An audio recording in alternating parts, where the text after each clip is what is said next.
Hola a todos, soy el Padre Esteban y en este pequeño, muy simple y pequeño video quería contarte un poco que hablemos sobre nuestro Padre de la Patria, sobre el Santo de la Espada, el General José Francisco de San Martín.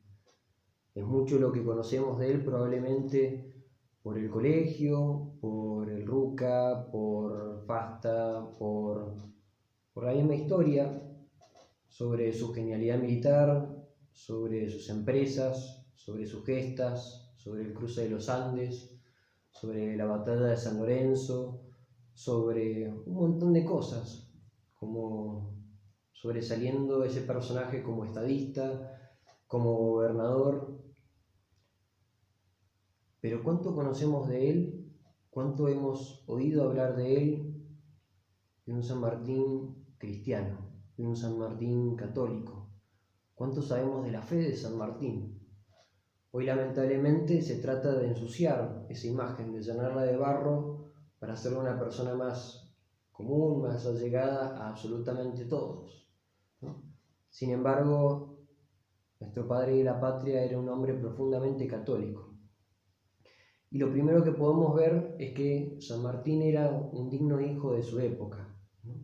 Un heredero de todo lo que era la hispanidad, de todo lo que era esa cultura católica que vivía en nuestra patria en esos tiempos. De alguna manera, esa combinación entre el criollo, el hispano y toda esa cultura que se iba gestando en este continente, pues San Martín era un digno hijo de esa época. Y esa cultura tenía una nota entre todas las cosas que era la catolicidad, ¿no? La fe, la religión, la manera de vivirla no era algo secundario, no era algo que estaba llamado solamente a lo privado, sino que tenía un lugar central en la cultura, tenía un lugar central en absolutamente todos los niveles de la sociedad. Y es por eso que nosotros podemos ir descubriendo, a lo mejor, a partir de esas cosas exteriores, como esos gestos, esas palabras, esas obras, lo que estaba en el interior de San Martín. Así como existe una premisa que dice que el obrar sigue al ser, pues a partir de las obras nosotros podríamos ir descubriendo un montón de aquellas cosas que estaban en el interior de nuestro Padre de la Patria. Esas cosas que a lo mejor no se ven, pero que son más profundas y son esos principios rectores que de alguna manera mueven y ordenan todo. Y no solamente que mueven y lo ordenan todo, sino que lo impregnan todo. Todo lo que hace, absolutamente todas sus obras, todos sus gestos, todas sus palabras, todo, absolutamente todo, se impregna de eso. Y como San Martín era un digno hijo de su época, absolutamente todo está impregnado de su fe. Son muchísimas las cosas que tratan hoy de decirlo. Se lo acusa a San Martín de masón, se lo acusa a San Martín de una vida inmoral, se lo trata de ensuciar por todos lados. Sin embargo, nosotros ahora, yo les voy a contar algunas anécdotas, algunas palabras, algunos gestos que de alguna manera nos van a ir demostrando que se hace casi irrefutable,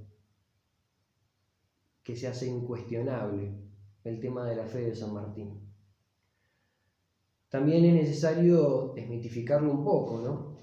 Porque a pesar de la grandeza de las virtudes de San Martín, a pesar de todas sus hazañas, San Martín, ya de por sí San Martín es su apellido, no es un hombre, no es un santo, ¿no? Es un héroe de nuestra patria, es conocido como el Santo de la Espada, pero su nombre era José Francisco, no es San Martín por ser santo. Aunque parezca muy obvio, hay muchos chicos que creen que es santo, ¿no?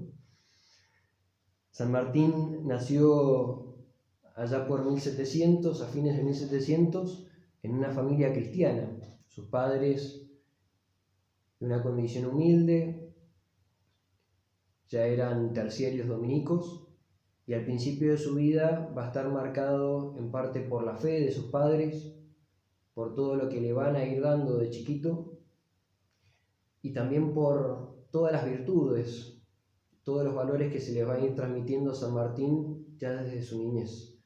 Aunque parezca irrelevante y es poco lo que se conoce de él de su infancia, ya hay muchas cosas que lo van a ir marcando en su modo de vivir y en su modo de hacer todas las cosas, ¿no? Una de esas notas más particulares que va a tener es la austeridad. La familia de San Martín fue una familia que vivió en la austeridad. Sus padres en algún momento fueron de gran pasar, y sin embargo en algún momento de su vida todos sus ahorros, todo el dinero que tenían lo pusieron en la enseñanza, en la educación de sus hijos, cuando fueron enviados a estudiar a España para poder seguir la carrera militar de San Martín, y va a vivir austeramente. San Martín llegará a España de niño y llegará en un momento muy particular de la historia de España.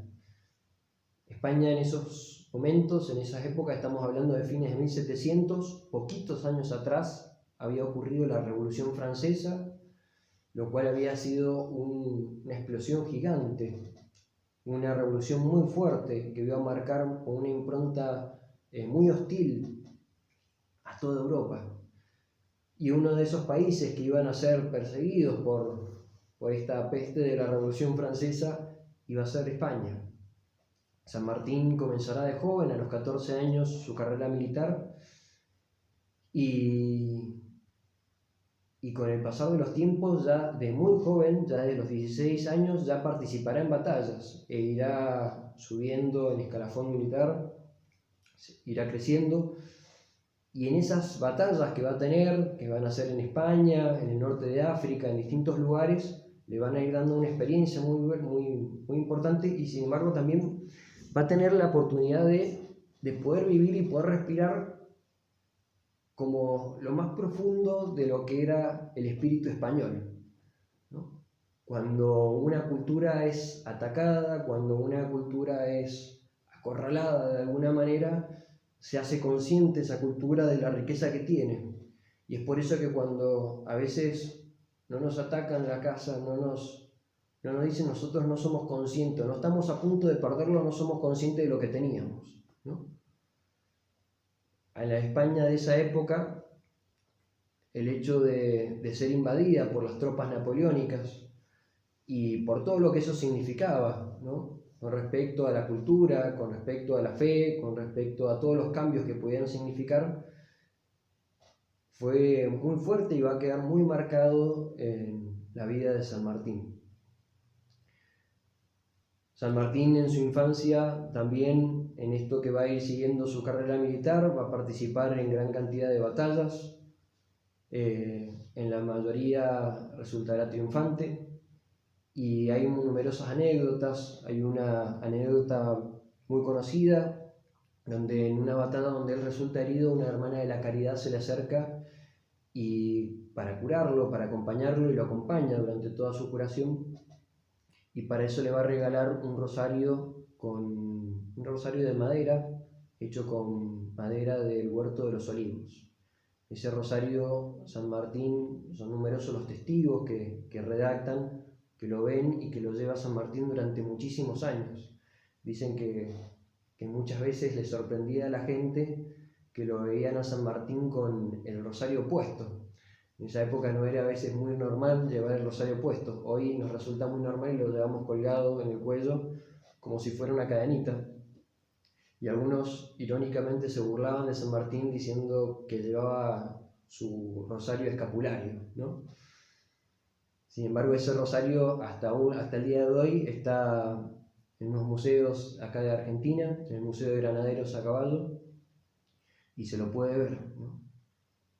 Un rosario el cual se lo ve gastado, se lo ve usado, se lo ve rezado, ¿no? Y que lo va a acompañar durante muchísimos años, el mismo rosario. San Martín va a estar también marcado en su infancia por el lema de su familia. La familia en esa época solían tener un escudo, solían tener también un lema, y la familia de San Martín tenía un lema que era una frase de Santa Teresa, que decía lo siguiente: vivir se debe la vida de tal suerte que viva quede en la muerte. De alguna manera San Martín va a traducir o va a usar de ese lema familiar, y nosotros lo podremos conocer con otras palabras que nos resultarán más más cercanas que serás lo que deba ser o no serás nada. Luego de su carrera militar, empieza a tener contacto en España con otros americanos que empiezan a hablar de lo que está sucediendo en América, de los peligros que podía acarrear el hecho de que finalmente la corona española caiga y que nosotros acá en América pasemos a ser una colonia francesa. Y es por eso que se empiezan a organizar este grupo de americanos, militares en su mayoría, y conforman lo que será la Logia Lautaro. Una logia que le traerá hasta el día de hoy, lamentablemente, falsas acusaciones de mezclarla con la masonería, cuando era un grupo político, de ideas políticas, de debate, que buscaban velar y de alguna manera debatir el futuro de América, el futuro de las colonias en América. Y es por eso que hoy se lo trata de empañar esa figura de San Martín como un San Martín masón. Son muchas las personas que dicen que por eso, por estar allegado a la masonería, San Martín no fue enterrado dentro de la Catedral de Buenos Aires.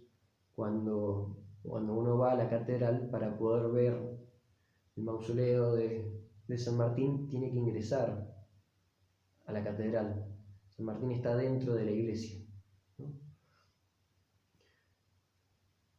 Luego de formar ese grupo, de alguna manera con este grupo de americanos deciden volver para poder pelear y seguir con la causa de la independencia acá en América, y vuelven todos esos americanos y continúan con la logia acá en América, ¿no? Al llegar al poco tiempo de su llegada a Buenos Aires, conoce y se casa con Remedios de Escalada, ¿no? Se casa y contrae un matrimonio cristiano. Para eso es otra nota que va a empañar en toda hasta su vida sacramental, ¿no? El hecho de contraer matrimonio y celebrarlo muy austeramente. Dicen que no hizo grandes fiestas, que estaban nada más los padrinos, los padres. Lo mismo sucederá con el bautismo de su hija, Merceditas, y que también eso rebate un poco las falsas acusaciones que se le ha hecho a San Martín de que todo lo que hacía en orden a la fe era un instrumento para poder persuadir, para poder ganar la adhesión de la gente. Él muchas veces va a decir que lo que le importaba verdaderamente, poniendo de manifiesto que le importaba en el fondo el sacramento. Más allá de la fiesta, más allá del público, más allá de los banquetes, de todo lo que pueda significar socialmente hablando, en el fondo me parecía lo importante el sacramento, ¿no? Y tendrá varios gestos, como será su matrimonio, como será el bautismo de su hija, donde será muy privado. Es más, el bautismo de su hija fue en su propia casa, ¿no? Tenía un altar familiar y dice que vino el sacerdote, vinieron los padrinos, que los padrinos vivían en la casa de atrás, de donde vivía San Martín, se sumaron, entraron a la casa y lo bautizaron allí, ¿sí? Sin invitados. Para la época se solían hacer grandes fiestas por los bautismos, igual que por los casamientos. Sin embargo, fue todo muy austero, muy sencillo, muy particular, y el mismo sacerdote que participó en ambos sacramentos deja testimonios escritos, ¿no?, de lo mismo. Para la época, una vez que conoce a Remedios y se casa, es enviado, empieza a formar lo que será el regimiento de granaderos a caballo, ¿no? Es enviado al norte y para eso empezará a marcar toda su obra de la formación de este regimiento de granaderos con una impronta muy particular. Hay algunos autores que dicen que no sabían si era un regimiento militar o un monasterio lo que hacían, ¿no? Va a ir más allá de la disciplina militar y va a imponer una serie de normas, de costumbres, de exigencias para con sus soldados y para consigo mismo también, que irán más allá de lo que se acostumbraba también para la época, ¿no? Dicen hay distintos registros, distintas cartas. Dicen, después de la diana se rezaba las oraciones de la mañana y en la noche el rosario todos los días, dirigidos en cada compañía por el sargento de semana. Los domingos y días de fiesta, todo el regimiento asistía a la Santa Misa, y estas prácticas se han observado aún en campaña.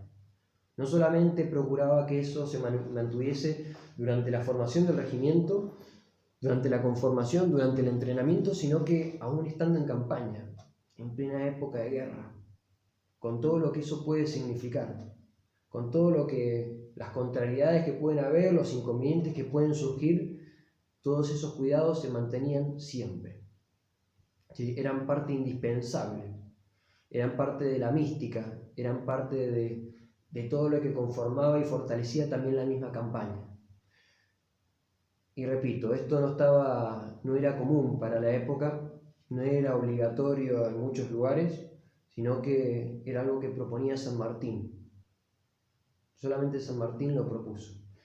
Habrán otros generales que proponerán otro tipo de devoción, otro tipo de disciplina, pero estas normativas que había dispuesto para su regimiento de granaderos serán propias de él. Otro gesto particular que tuvo fue, luego de empezar a conformar el regimiento de granaderos a caballo, ocurrirá la tan conocida batalla de San Lorenzo, donde ocurría en las cercanías de ese convento de sacerdotes franciscanos españoles.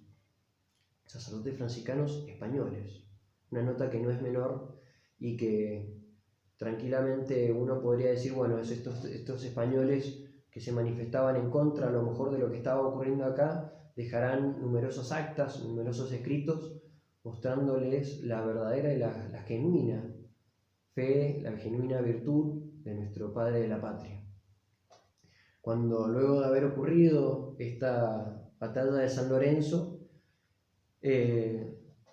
San Martín les deja un escrito antes de retirarse, agradeciéndole a estos sacerdotes, dice literalmente: dígale a estos virtuosos sacerdotes que los amo de todo corazón.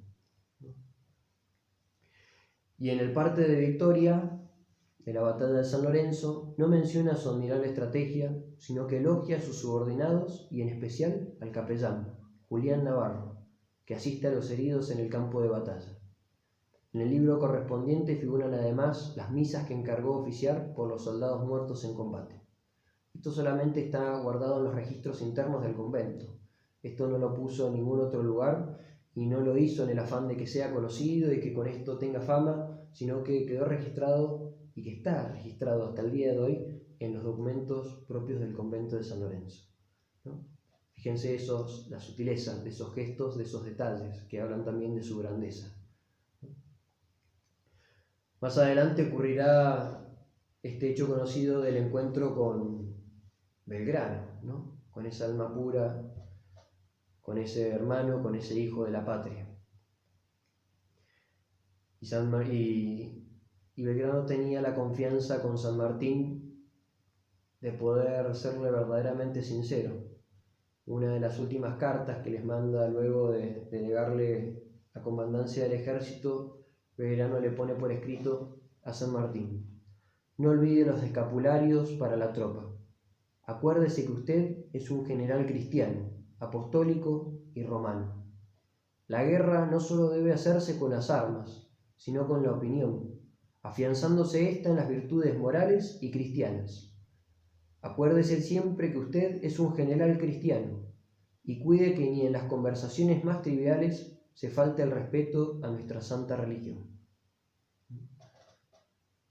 Son palabras profundas, palabras que cualquier cristiano puede escribirle a otra persona, ¿no?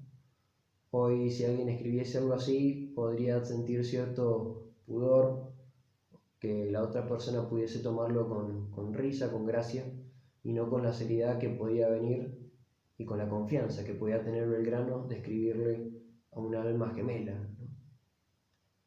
Como era San Martín. Luego de recibir este encuentro con Belgrano, San Martín sufre numerosos dolores, numerosas enfermedades, y es por eso que debe retirarse a Córdoba un tiempo. Y es allí en Córdoba donde ocurre algo particular. San Martín como Belgrano eran muy devotos de la Virgen de la Merced. Y en esta casa donde va a parar del doctor Pérez Bulnes, en Saldam, precisamente en la provincia de Córdoba, y donde estará postrado mucho tiempo recuperándose de sus enfermedades, que eran muchas, San Martín en esa casa tendrá un oratorio muy particular, chiquito, donde él se retiraba a veces a rezar. Y en ese oratorio había una imagen de la Virgen del Carmen. Resulta curioso porque luego será la Virgen del Carmen a la que le ofrecerá el mando como general del ejército de los Andes. Una devoción que no era muy fuerte, no era muy grande en la Argentina y que hasta el momento, como dije recién, San Martín le tenía una gran devoción, al igual que Belgrano, por su formación en España y por la misma devoción que había en España a la Virgen de la Merced. Dicen que puede ser de alguna manera, el inicio o la señal o ese encuentro con María que pudo haber tenido para agarrarle cierta devoción a esta advocación mariana, la Virgen del Carmen. En general, dice en una carta, una nota escrita por el dueño de la casa donde estuvo parando San Martín, el general rezaba largas horas ante ella. Tanto es así que fue el regalo que le hizo el generoso dueño de casa con motivo de su partida. Le regaló una imagen de la Virgen del Carmen. De allí San Martín partirá para Mendoza para subir la gobernación de Cuyo, y allí irá conformando su ejército, el ejército libertador. Empezará una campaña en una provincia, en una región, incluida las provincias de San Juan y Mendoza, bastante pobre, bastante humilde, con muy pocos recursos. Estamos hablando de dos lugares sumamente dos desiertos, ¿no? Que recién empezaban a formarse, a conformarse, y donde el trabajo siempre era el doble, ¿no? Y San Martín de a poco, a pesar de apenas de haber llegado a la provincia, siendo una persona muy joven, ganará la adhesión de toda la gente, de toda la gente. En tan poco tiempo es increíble, los historiadores dicen cómo se asombran de cómo pudo haber ganado alguien que no tenía la experiencia en la política, sino en lo militar, de haber ganado la adhesión de todo un pueblo, a tal punto de sacrificarlo todo, entregar todas las pertenencias, absolutamente todo, la gente, el esfuerzo, el tiempo, el trabajo, absolutamente todo en pos de este sueño de liberar Argentina, de liberar a nuestra patria, una patria que estaba naciente. Y es por eso que este general, este gobernador, dicen que va a ir ganándose el apoyo de la gente a partir de su coherencia de vida. A la gente le asombraba la cantidad de gestos que tendrá. Una persona que viene con muchísimas enfermedades, que sufría numerosos dolores. Hay un montón de investigaciones médicas. La Academia Nacional de Medicina también ha hecho numerosos trabajos de investigación por la cantidad de enfermedades que se han descubierto que se tenía San Martín, y que eso le traía mucho tiempo, que le dificultaba dormir. Dormía muy poquito por las úlceras, dice que estornudaba, que tosía con sangre, el dolor de cabeza, los numerosos problemas que le traía el tiempo que tenía que dedicarle a estar postrado, y a la vez cuando se postraba le dolía más, entonces trabajaba, no podía dormir. Sin embargo, no había gesto que se le escapara, no había detalle que se le escapara como gobernador. Pasaba y visitaba absolutamente a todos. Él al principio resignó gran parte del sueldo que recibía como gobernador en pos de la campaña. Al principio le ofrecen la casa de la gobernación y él se va a retirar a vivir en el regimiento junto con sus soldados. Luego terminará aceptando la casa por su esposa y por su hija, pero tendrá numerosos gestos de caridad, de austeridad, que irán haciendo que la gente lo quiera, la gente lo siga y la gente se enamore junto con él de este sueño libertador, ¿no? San Martín, aparte de sus virtudes, debe haber sido probablemente un hombre muy carismático, ¿no? Para poder ser seguido y ser acompañado incondicionalmente. Esa tenacidad que tenía en sus objetivos, en sus virtudes, esa coherencia era una cosa atrapante, una cosa muy particular que se dan pocos, ¿no? Era un hombre sumamente alegre, ¿no? A pesar de ser militar, a pesar de estar sumergido en esos dolores, a pesar de estar sumergido en unas campañas y en esas epopeyas, en esas gestas gigantes, no dejaba de ser un cristiano alegre, ¿no? Y dicen que se desenvolvía muy bien en las tertulias, que era un gran bailarín, que le dedicaba tiempo a festejar, a acompañar a la familia, a armar fiestas en sus casas. Y bueno, eso también muestra la vitalidad del mismo San Martín, ¿no? Una nota que a veces se nos puede pasar por arriba, pero la alegría también es parte indispensable del cristiano. Y era algo también importantísimo para San Martín, ¿no? Va a tener va a procurar como gobernador y tener este detalle con toda la gente de velar también por el progreso moral de todo el pueblo, ¿no? Va a fomentar la instrucción pública, se propaga la vacuna contra la viruela, embellecía la ciudad con paseos como la Alameda, para aquellos que son de Mendoza, que la conocen, el actual paseo de la Alameda, hermosísimo y tan emblemático para los mendocinos. Se mejoraban los canales de regadío y así numerosas obras que hizo, ¿no? Todo y en tan poco tiempo, procurando ese bien común. En ningún momento dejó de ser gobernador, aparte de estar pensando en su campaña política, era un hombre muy completo, ¿no? Bueno, en esa época también nace su única hija, Merceditas, al cual tendrá este gesto del bautismo, ¿no? En lo casi secreto. Pero Mercedita será bautizada a los 3 días de nacer, apenas nace, y se deseaba que cuanto antes su hija fuera cristiana, y que era el sacramento y no la ostentación lo que le interesaba. Luego va a tener también numerosos gestos cristianos, particulares con muchas personas que, a pesar de su vida, de su creencia, lo van a hostigar, lo van a perseguir. Algunos autoridades, figuras públicas de la patria. Uno de ellos muy conocido será Alvear, cuando estaba en el gobierno, que numerosas veces le escribe y hasta en un momento le envía un nuevo gobernador.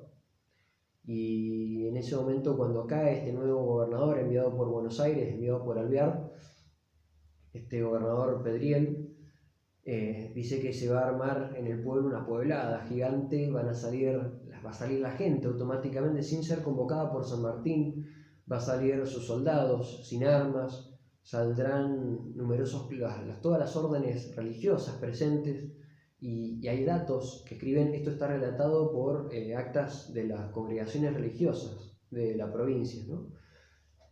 Y que saldrán a manifestar el apoyo a San Martín y que lo querían a San Martín, querían que siga siendo su gobernador, ¿no?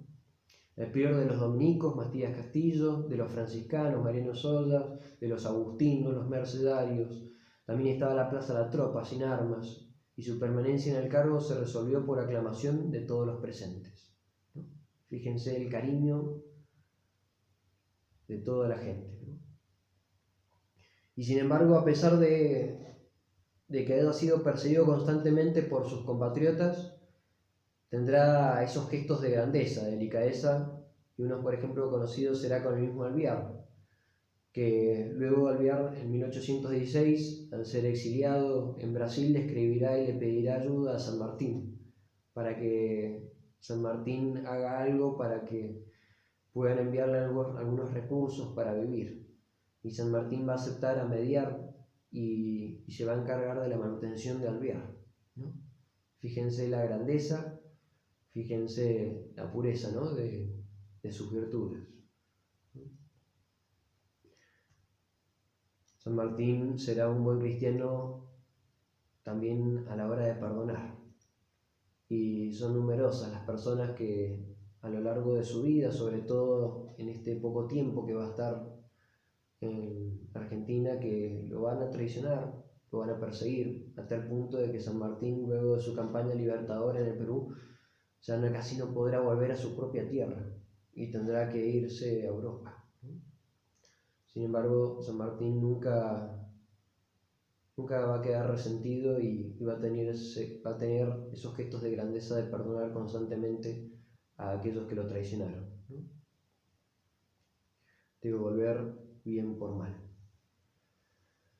Luego en Mendoza, de conformar su regimiento de granaderos a caballo, redactará numerosas consignas que irán afianzando también la mística de este regimiento, ¿no?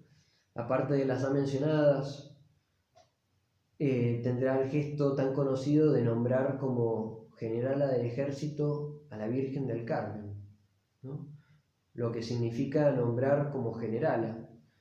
San Martín no es que consagra a su compañía a la Virgen, San Martín no le pide ayuda a la Virgen, San Martín no nombra a la Virgen como patrona de la campaña o como una protectora de la campaña. San Martín va a tener la grandeza de entregarle el mando a la Virgen. Ella será la generala del ejército, no él, ¿no? Ese gesto es absolutamente muy significativo, ¿no? Más para un militar y más para el prestigio que tenía ser militar, sobre todo en esa época, ¿no? Socialmente hablando. Un general militar tenía el estatus casi podríamos decir como un presidente. La relevancia social. Y sin embargo no es que se consagra a él personalmente, sino que le entrega ese bastón de mando y lo hace pública. Que quede claro para todos que la generala de nuestro ejército es la Virgen María, no soy yo, ¿no? Ese gesto hay muy pocos registros de veces que ha ocurrido en el mundo, no me refiero a Argentina, en el mundo, ¿no? Ese gesto de grandeza, de ofrecerle el bastón de mando a la Virgen, ¿no? Y así San Martín tendrá numerosos gestos, ¿no? Durante el cruce de los Andes con sus propios soldados, ¿no? Los soldados también les conformará dentro en la conformación del regimiento. En el Plumerillo había un grupo de imaginarios que les había propuesto un grupo de personas. Imagínense la cantidad de cosas que se tienen que preparar para armar el cruce de los Andes. Bueno, él había dispuesto un grupo de personas particulares que se iban a dedicar a armarles el santo de la devoción de cada uno de los soldados para poder llevar en su mochila lo que llamaban los famosos santos mochileros, ¿no? Eran pequeños como para llevar en la mochila y era el santo de devoción de cada uno de sus soldados. Cada uno de sus soldados podía ir a ese grupo de gente que había dispuesto el general San Martín para poderle decir: mira, yo soy muy devoto de San José y necesito si me puedes hacer una imagen de San José, ¿no? Y entonces cada soldado podía llevarse la imagen de su soldado en la mochila, ¿no? Con todos sus pertrechos. Fíjense esos detalles, ¿no? Hablan por sí mismos, ¿no? Tendrá numerosos gestos, ¿no? Será muy hermosa la misma celebración, los registros que quedan de la celebración de la salida del ejército de los Andes con la Virgen que va presidiendo la fila, ¿no? De la misa que tendrán previa y todo el pueblo despidiendo al ejército con alegría, con pañuelos, despidiendo a la Virgen, que salían a hacer esa gesta histórica del cruce de los Andes.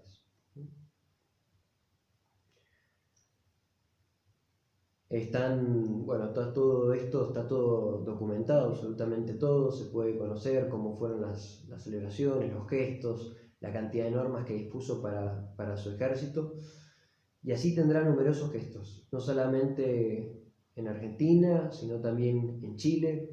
En Chile volverán a ofrecerle la gobernación de Chile y San Martín tendrá ese gesto enorme de cederle el lugar a O'Higgins para que continúe. La gente en Chile lo va a querer muchísimo, lo van a aclamar.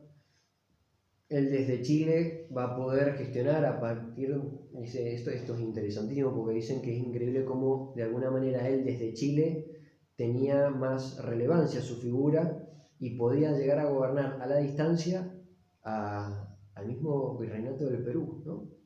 al mismo Perú. Dice que irá preparando absolutamente todo para que cuando llegue San Martín esté todo listo a través de cartas, ¿no? Y eso es lo que le va a ir preocupando también al ejército realista que estaba en el Perú, ¿no? El ejército realista en esa época en Perú se calcula que habían más de 25.000 soldados, ¿no? El ejército criollo que estaba saliendo desde Chile para Perú llevaba 5.000 soldados, ¿no? Entonces, si San Martín no contaba con ese apoyo del pueblo del Perú, ese querido pueblo peruano, no hubiese podido hacer lo que hizo, ¿no?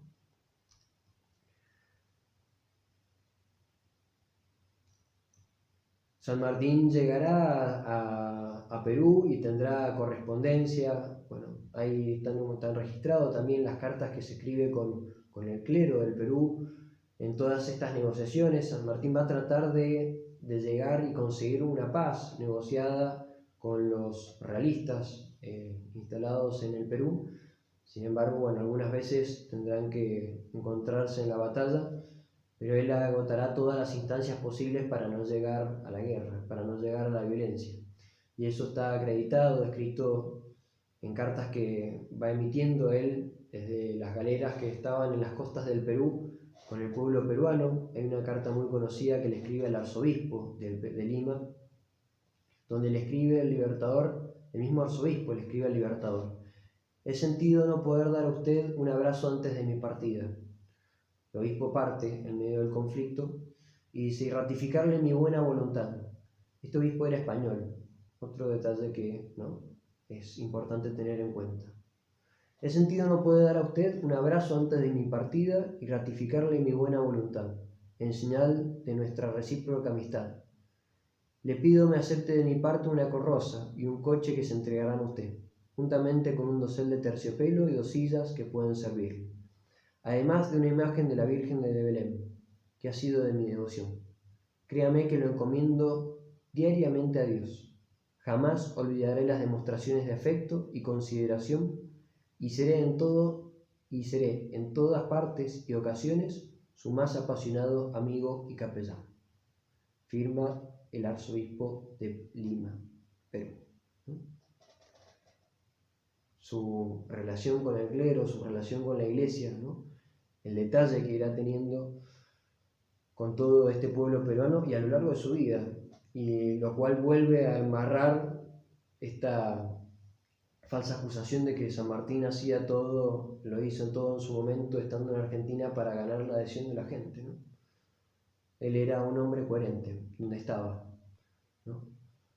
Tal es así que en 1821 se promulga el Estatuto Provisional en el Perú, ya habiendo terminado su campaña libertadora, cuyo artículo 1 establece la religión católica apostólica romana como religión del Estado, reconociendo al gobierno como uno de sus primeros deberes el mantenerla y conservarla en todos los medios que estén a su alcance. Cualquier ataque público o privado a sus dogmas o principios será castigado con severidad. Artículo 3 de este estatuto provisional. Nadie podrá ser funcionario si no profesa la religión del Estado. Yo creo que, ya para no hacerlo más largo, creo que es ya de por sí evidente y habla solo, ¿no? Todos estos gestos hablan verdaderamente de lo que era San Martín, ¿no? Y es por eso que San Martín no solamente debemos reconocerlo como por su gran amor a la patria, por todas las hazañas que hizo, sino también por ese santo de la espada, como se lo llama, ¿no? Yo con esto no quiero santificarlo, ¿no? No quiero que de alguna manera se ensalce la imagen de San Martín y convertirlo en un santo, pero sí era un digno hijo de su época y es un digno hijo de nuestra patria. No solamente es digno hijo, sino que en este caso San Martín es un digno padre de la patria, ¿no? Y ese padre de la patria que lo fue en su momento y lo será para siempre, para toda la historia de los argentinos, era un hombre de fe. Así que, bueno, sin más, les agradezco todo por la paciencia, les mando un abrazo grande y que Dios los bendiga.